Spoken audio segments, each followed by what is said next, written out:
Herb. Herb is a plant. I mean, herbs are good for everything.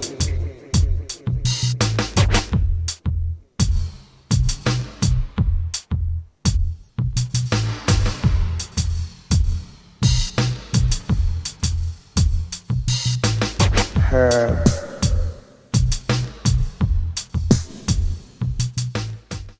Welcome to Eugene Cannabis TV. You made the trip. This is show number 645, and we have our friend Peke came all the way down from Salem to be with us from Mercy TV. And remember Mercy TV on Fridays between 7 and 7:30. If you call in, you could be on their shows. It's like our show. I mean, we don't have a call in on our show, but you can call in their shows. What I'm trying to get at. So that number is 503-588-6444. And yeah, jump in there and support these guys. This is a great deal on Friday at 7 to 7:30. And PK is how long have you been doing that? You said? Well, many years, my friends. Yeah, and you said you're the longest running show on your system? Yes. Yes, and so are we. We're the longest running show on this system, so that's cool. Well, great. Well, persistence, you know. And I wanted to talk about, because I talked to Perry, and it reminded me about the Global Marijuana March, and that's happening in Salem. Has been for, gosh, how many? I don't know how many years. I should ask Perry that. This might be the 13th year. Wow, that's great. Or better. Yeah. We quit ours here, I don't know, 2 or 3 years ago. We quit doing ours here in Eugene. I wasn't getting any help getting it organized, and nobody, I mean, hardly anybody was showing up, you know, so I just gave up on doing it here. But anyway, it's a great thing. First Saturday in May every year, the Global Marijuana March, and all over the nation. That's the 6th. How many have you heard it be this year? How many cities have you know, every year they always post it, and I don't remember seeing it. Over 200 cities worldwide. Yeah, that's what I'm thinking. Yeah. And so, yeah, they're doing it up in Salem, also Portland, and according to the internet, it's happening in Bend and in Corvallis, and also in Medford and the Dalles. Well, but I can't verify any of that. I don't know for sure, but I do know Salem and Portland. I know Salem and Portland will always do it. They always wanted me to cancel my event and come to their event. You know, well, why would I cancel my event? You know, but, well, but I did. The front part of the mall of the Capitol steps, the National Motorcycle Group has that reserved. So we're on the back side on Center and Summer. Summer is a street that's going south from Portland Road. Okay. Center and State? Center and Summer. Oh, Summer, okay. Okay, well there you go. And it's only 60 miles away. And what time, high noon or? Well, Perry would like to get the crowd started at 11. Okay. So you're ready to go? 12, yeah. And then if we have enough people, we would send a group out and have people still standing signs, giving out the newest issue of the Cannabis Connection. Yeah. Has very good articles in there and recipes. And you can get this delivered to your own home. Actually, yes, you can. You can subscribe to it and have it delivered to have mailed to you. You bet. Yes, and that is pretty much focused on what's going on in Oregon, as the name suggests, Oregon Cannabis Connection. And nationally too. And what? Nationally. Oh, nationally too. Yeah, but like I say, the primary focus is on Oregon. But yeah, definitely, they cover it all. You bet. So that's a great paper. How's it going with your? Working with So I've been going, I live in Kaiser, so it's not too far from the Capitol. I've been going to the hearings at the Capitol, a joint committee hearing. And they're talking about different ways to help or destroy the medical program. Fortunately, we got a minute to testify, and I had got really upset and talked to my lawyer friend, and he did research, and he found out this program is violating our civil rights. Everybody should be treated equally. Yeah, that's excellent. So I had a testimony written out, sent it to the governor. She sent me a letter back after a few months and said, talk to your legislator.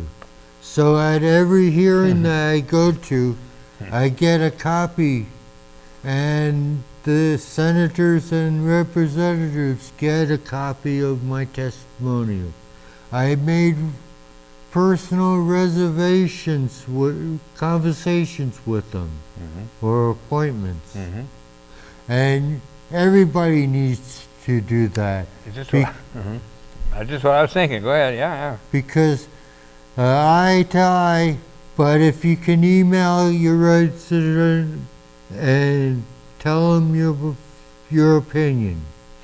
Yes, exactly. And I've heard that the most effective is actually a handwritten, delivered by mail is the most effective. That's what I've heard.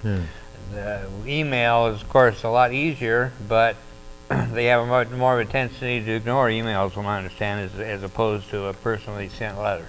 And if it's written out in longhand, it's even better. That's what I would understand. But anyway, the battle goes on as it does every year. Thanks to the voters in the state of Oregon, they were meeting every other year, and so they could only do damage every other year. But thanks to the wisdom of our the voters, now we have sessions every year. So now we can look forward to every year the legislature will try to screw things up, and they do a good job of it, especially in marijuana. And you can see these hearings on your computer thing. That's right. Government.com or whatever. Yeah, you can find it easily with a search. Just go to Google and type in Oregon State marijuana and committee hearings or something like, and you'll find it. And like Peke said, they record every one of them, and they're quite educational, and see what people are saying. I've said for years that the legislature is continually being led around by the nose by the lying law enforcement and the cannabis industry people with the fat pockets. Those are the two main money, groups of this the greedy little bastards. Yep. And then it doesn't help matters any that the implementation committee is filled with people that don't like marijuana or are indifferent to it. So, and then we wonder why we're having problems, It's surprise, surprise. In fact, one of the members is a retired Oregon State Patrol officer. Yes. And out of Albany. And he is about as anti-pot as you can get. The other one out east in Oregon, Feroli, he's done a few good things, but generally he's not one of our friends either. But he has done some things that weren't too bad, I guess. Floyd Piscassi or something. Pavlovsky? Yeah, Brzezowski, he's a pretty good one. Yeah. And he mentions the money that the state took out of our bank account. This is the medical department, our bank account, and distributed to the other health departments. Right, the Oregon Medical Marijuana Program had a large excess in the fund of patient fees, and so they took upon themselves to distribute the money among the budget or the rest of the budget. No research on cannabis. No research, and they've always had poor service for patients. 3 to 6 months waiting for the card to come back to be processed. It just goes on and on. They have a advisory committee called ACMM, which is, from what I've seen, is a complete joke. They're going to have another advisory committee, but this one's going to have power to add more conditions. Oh, good. Yeah, good. You have to go to the government and see these hearings yourself. joint Yeah. joint Senate hearings. Yep. Yeah, it's joint. Yeah, exactly. And keep an eye on these people because I mean it's an endless task, but at the same time we got to keep an eye on them. Well, we've got a good guy here locally that's working on some amendments, trying to get the cost of the program lowered for one, and That's the one my testimonial has. Yeah, because when the program was implemented, it was supposed to pay for itself. And that was the whole idea. Well, it's not only paid for itself, it's become a cash cow for the state of Oregon and the legislatures who don't like marijuana or marijuana people as a whole. Don't seem to have a bit of problem taking the money from sick people and sending it other places, which is egregious as far as I'm concerned. But anyway, nothing new. Well, I'm trying part. I wouldn't think I would be doing this when I was a young man, but I'm a responsible citizen. I want to show the people what bullshit they're showing Oh yeah, or exactly. trying to do to us. Yep, it's a freedom issue. Is what I've said from always. I've always said it boils down to a freedom issue. We have the issue of law enforcement. Look at the DRE, drug recognition expert. That's a whole. And now I heard on the news that yes, they're getting more of them because now that marijuana is legal, boy, they really got to watch out for the impaired drivers. And we'll be talking about that in the second segment when I have our friend Mike here. We'll be talking about that. Both being, I started to say both being ex-truck drivers, but I'm the ex-truck driver. Mike still. But anyway, we'll talk about it. So, yeah, it's the same old thing. It's just a different year. And regardless of what happens this year, you can count on one thing. Next year, the legislature is going to be back again trying to mess with the program. And so it just keeps happening over and over again. Well, we need to register, read the voter pamphlet, talk to our neighbors, talk to our relatives about what's happening. Our forefathers don't think we should have had this much bullshit about cannabis and hemp. Right. Oh yeah. Yeah.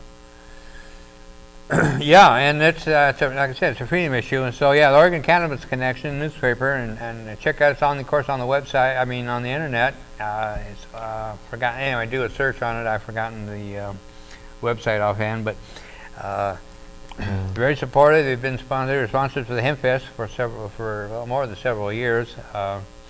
And speaking of Hempfest, we want a quick announcement here. I've been talking about it in the past shows. The third annual Hempfest, Umpqua Cannabis Association is doing their Hempfest on July 23rd through the 25th. And cost of camping is included in your ticket, which is $20 a day. So you can stay all weekend, apparently, for $60 and camp. So that's a heck of a deal.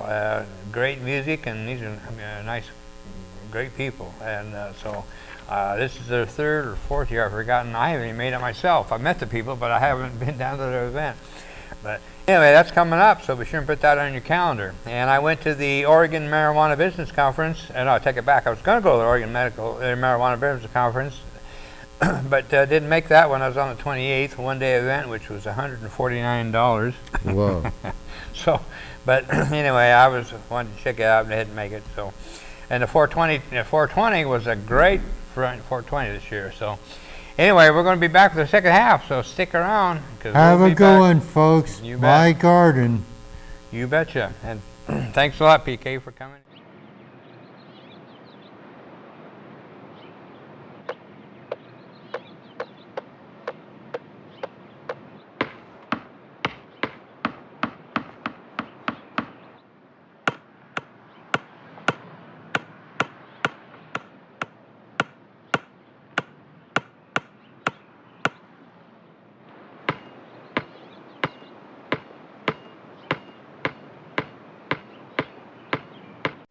Welcome to the second half of episode 645. You got DanK, your host, and my friend Mike Eco is here, traveling through, I guess you'd say. Yep, back on the road again. On the road again, yeah. And X no more. Yeah, that's right. Mike and I known each other, oh boy, how many years? It's been over 30. Wow, I was going to say back 20 in the plus. 80s so, when I found you in Bakersfield there. Yeah, we met on the cannabis issue, actually, and come to find out we're both from Eugene, and we met down in L.A. So anyway. Yeah. And Mike's been a big part of Seattle Hempfest for how many years? A little over a decade. Wow.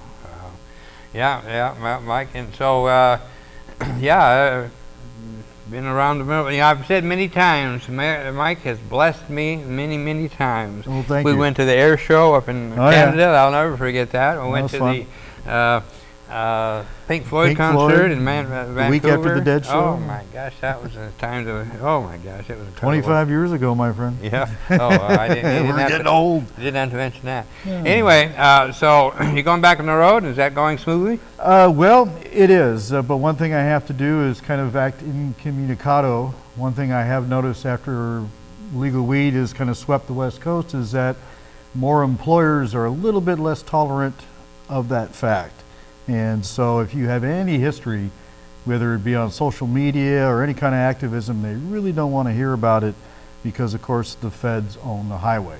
So none of that really matters right now. But the sad thing is that drug testing is even more prevalent where I'm up in Washington, where I live now, where you can go to a job that barely pays you a living wage and they want you to be drug tested. And I'm talking to trades, carpenters, painters, electricians, guys that normally we're never bothered with this, but you have companies out there because of the insurance that underwrites most jobs saying we will not have any marijuana smokers in your employ, period.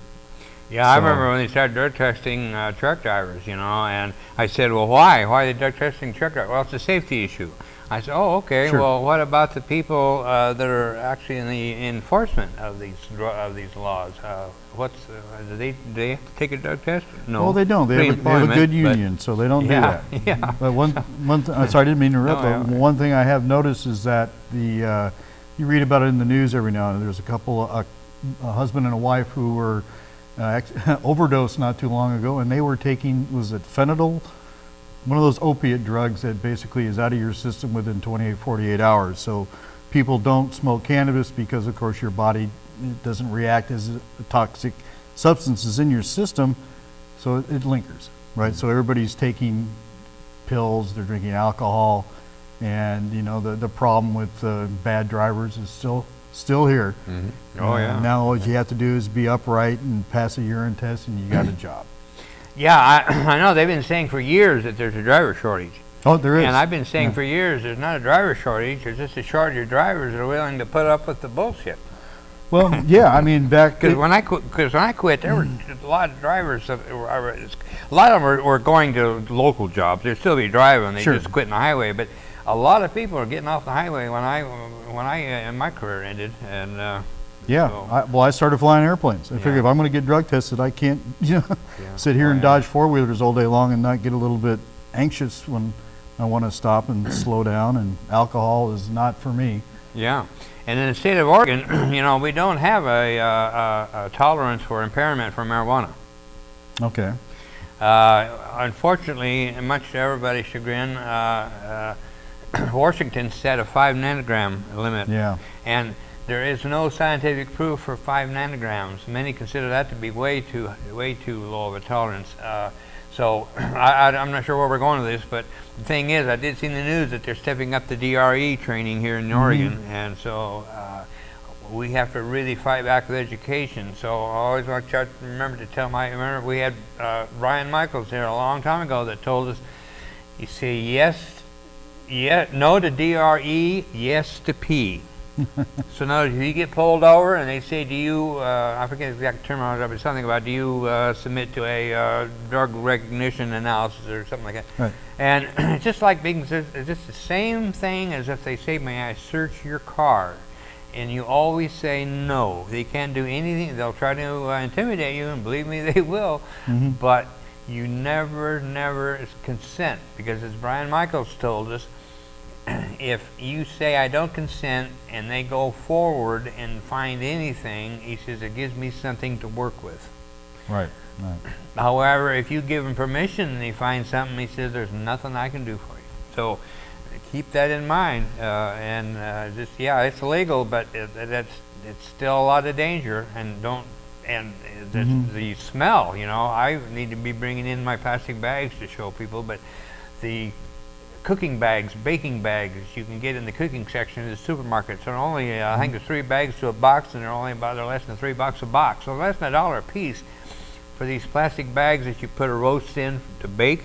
Yeah, well, you put your medicine in that and give it a couple of twists, and you aren't going to smell it. I'm not saying it'll defeat a dog, but you definitely won't smell it anyway, it cuts down the odor big time. And that's a really hard thing, because when the cops say I smell marijuana, you don't know if they do or not. They could be bluffing, but you can't call them on it, because it's just, anyway, that's the way it goes. I got pulled over one time coming home from the show. I don't know if I told you about this or not, but I got pulled over in Springfield, and the officer, I forget why he pulled me over in the first place now, but anyway, he said, I smell marijuana.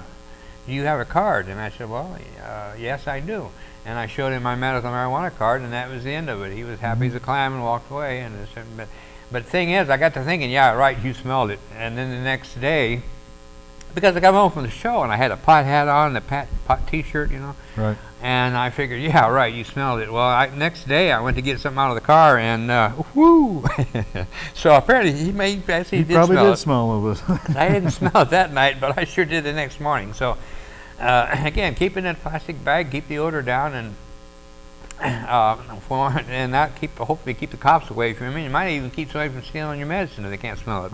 So, but anyway, yeah. So now we were talking earlier, and you were saying that they drug test for employment, but once you get working, things seem to slack off some. So well, they really can. I mean, by the nature of your job, you work for a company, and you know this perfectly well, is that you work for somebody, but you're driving 3,000 miles, and then you're turning around and driving another 3,000 miles. Chances are not even close to your employer, right? So everything now these days is GPS linked Qualcomm that will say where your truck is at any given time. You know, there's no more of this, just buy another logbook, Dan, and make it happen kind of driving. You know, you know, some companies even have a truck that'll shut down on you if you exceed your time. You know, so it's all electronic. Wow. Pays a lot better, which is good. The trucks are a lot nicer, by the way. I mean, they're like big cars. They even have automatic transmissions, because quite honestly, they have a lot of people that really have no business being out there. Yeah, and plus the fact that years ago they finally figured out that they need to think about drivers' comfort and safety to retain drivers. Because I remember well, and so does Mike, that these cheap big fleets would buy a fleet of trucks and say, well, let's see now, we can save X amount of dollars if we don't put in power steering. Right. And the poor drivers out there getting beat to death, but they don't care. They're saving that money and not having power steering. Well, my favorite one, do you remember that Ken Star that we both drove that had that coffin sleeper? Where you had to kind of just jump into your sleeper, and it was about a 2-foot drop to get through this little tiny opening, and you have to learn how to get dressed flat on your back. You know, but now you have these, you know, there's this new Peterbilt that's out there that's just like a big motorhome.